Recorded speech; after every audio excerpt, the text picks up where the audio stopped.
I got a fever, and the only prescription is more pass rush. I can barely get that out without laughing, man. But the Detroit Lions have been in dire need of a pass rush for the last few years. We drafted Aiden Hutchinson, and we went kind of heavy on pass rush, but I would say second and third tier guys. And one of those guys is Defensive Player of the Year, Matthieu Betts from the CFL. This guy had 18 sacks, and in the CFL, they play 18 games. So he averaged a sack a game, essentially. And I was very high on him. One of the guys, I made a video about him when we first heard about him, that the Lions were working him out. We didn't hear anything for a long time, and then they wind up signing Matthieu Betts early in the offseason, bringing him in to compete at camp. And we haven't heard much about him since. Now, I've been at camp a few times, and I was specifically looking for Matthieu Betts, and Dan Campbell thought so highly of him and his skill set that he decided to try him out at Sam linebacker. And we just heard a couple days ago that not only Matthieu, his name is Matthieu Betts, by the way, Matthieu Betts. Not only Matthieu, but James was also going to wind up getting their roles reduced at that Sam linebacker position, right? So this is good news for Betts and James Houston. To me, this gives them more of a chance to make the 53-man roster. Now, if Betts does not make the 53-man roster, he still has a practice squad appearance that he can make. I believe he's been on one before. But the purpose of this video is confidence. Has Matthieu Betts lost his confidence? Because this video just came in my feed. It just popped on my feed. One of the beauties about YouTube is kind of knows what you watch and what you want to watch. So this video pops in my feed of a Matthieu Betts interview from the TSN Network YouTube channel.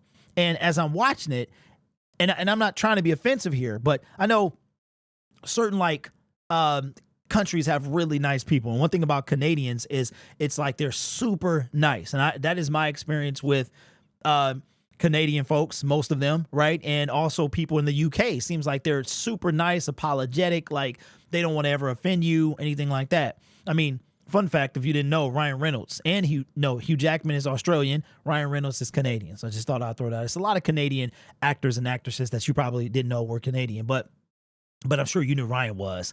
But I don't know if this is because he's just extra nice or is there something else going on here? So what we're going to do, we're going to watch this interview with TSN Network, and I want to get your opinion, and we'll discuss a few things after the interview. So without further ado, here it is. This is coming from TSN, a Matthieu Betts interview.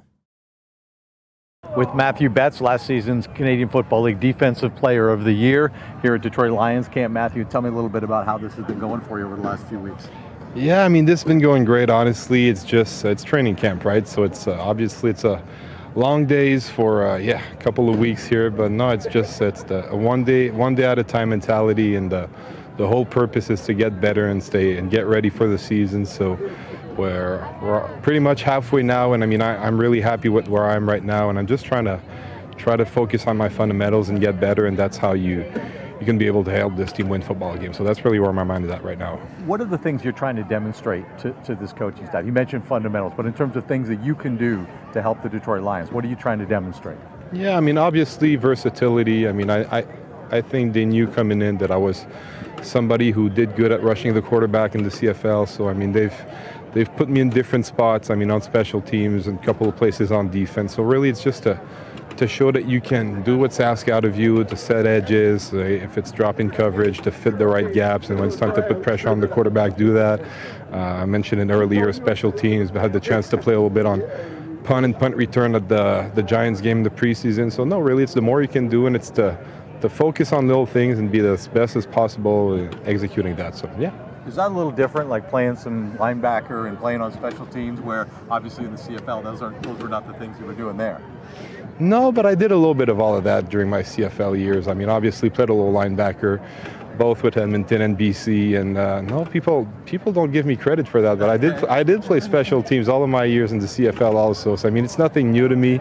It's just that so no, it's really nothing new to me, and no, I obviously I don't think it's not what I'm known for, but I mean, I've been doing it for most of my CFL years, and I mean, I'm happy to do it here, obviously. So no, the more you can do, right? Versatility being the key. Right, exactly. And I mean, I think my speed is also a big part of my game. So I mean, I think I can cover down the field and get there fast and be able to make tackles and disrupt returns and disrupt lanes. So I mean, it's really, for me, it's playing football, and it's just help the guys win some football games. So that's the whole purpose here.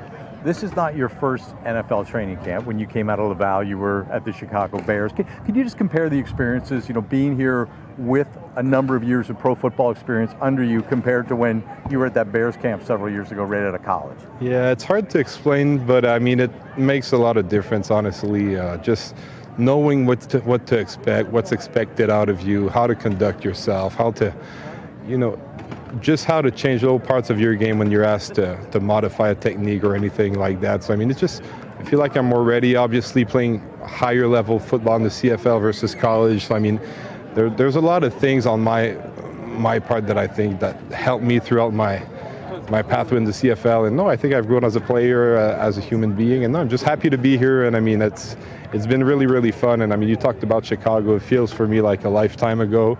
But no, this is great, and I mean, I'm having a really good time here, obviously. You mentioned that you have experience on adjusting some things technique-wise, adapting to the American game. What are the keys when you come down here and you leave the CFL game behind, and now you're lining up, right on, without the yard off the ball and those things? What are the things that you have to do to be able to adapt your game to this game?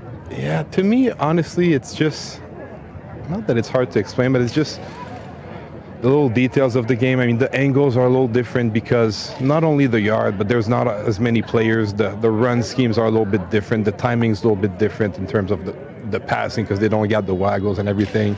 So it's just more of the angles, the execution, and I mean, just getting the little details that the offense will give you that you'll be able to kind of play the game within the game where you know where they're coming at and how they're trying to attack you, how they're trying to block you. So I mean, that's something that I think I had figured out pretty good in the CFL because I mean, I played there for 5 years. I mean, obviously when you get the volume of play, I don't want to say it gets easier, but it gets easier. So I mean, it's a race for me to get those little details in, to be able to play fast and to play free-minded. When you were there before, you were a younger player, and obviously when you go to an NFL camp as a younger player, you could turn into a developmental guy. Here, you're not a younger player anymore. Do you feel like you've got to be able to, demonstrate what you can do that's going to impact this team right away?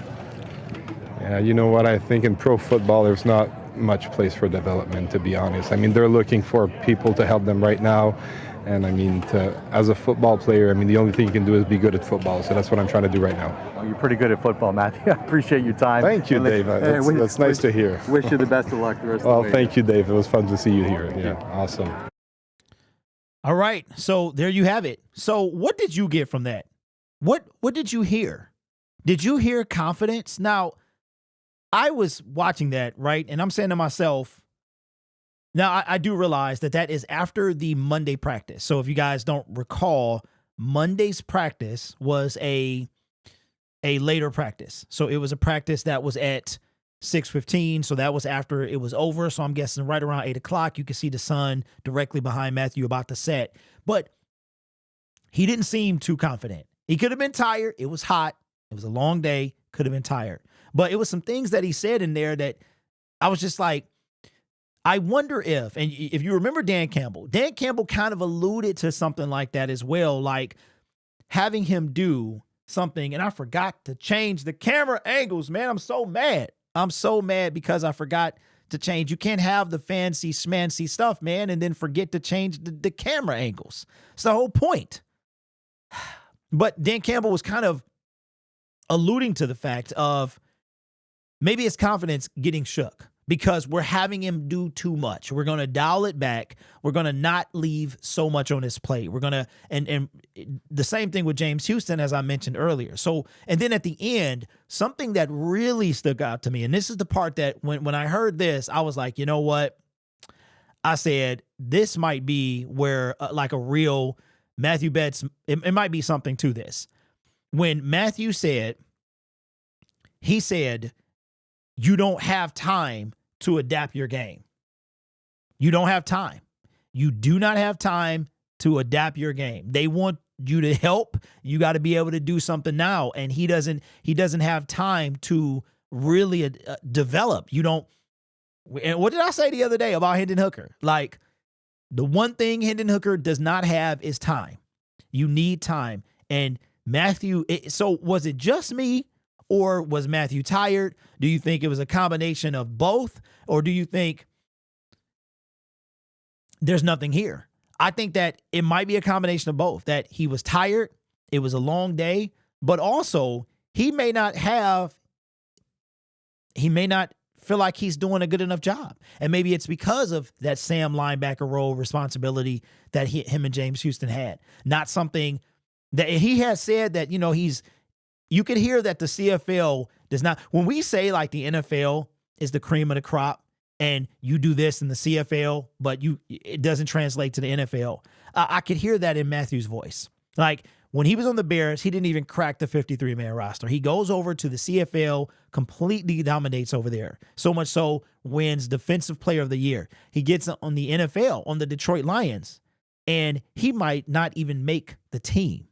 So let me know your thoughts, man. I saw this. I wanted to bring it out and see if you kind of could feel, what are your thoughts on Matthieu and how he sounded, the things that he said? Do you think that there is some type of truth to him being on maybe the disappointed side, maybe the sad side? Maybe he knows that, but I mean, the dude still has 2 preseason games, and I would love to see more of him in those games, because I didn't see a ton of him in that first preseason game. And he also, if you guys remember the unofficial depth chart, this guy, Matthieu, was all the way at the end. He was all the way at the end. So it was like first team, second team, third team, Matthieu Betts. So I don't know. Give me your thoughts in the comments below. Don't forget about the FOCO. I'm sorry, FOCO is in there, but the FATHEAD, FOCO FATHEAD, the FATHEAD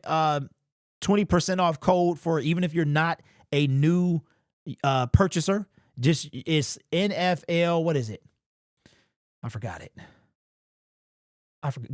G-O, NFL 20 to save 20% off your FATHEAD purchase. The previous is if you are a new customer, but now you have until the 18th of this month, August 18th, to save 20. This would be a good time for me to grab that FATHEAD, man. That big old, I got a spot for it right over there. Also thinking about getting one more camera angle as well. So that could be coming in the near future, but not too soon. Gotta stack the bread up a little bit more. But let me know your thoughts in the comments below. Consider subscribing to the YouTube channel as well, as we're on a push to 21.6 thousand. You can help us get there. If this is not your first time watching, if it's number 4, because here's the deal, man. YouTube is going to keep stuffing me in your face until you do it. I don't know if y'all knew that, man, but you can actually subscribe and see me less than if you don't, because YouTube knows what you like, and you like to watch me. You guys are awesome. Take care of yourself and each other. And as always, go Lions. I appreciate you. DJ Khaled.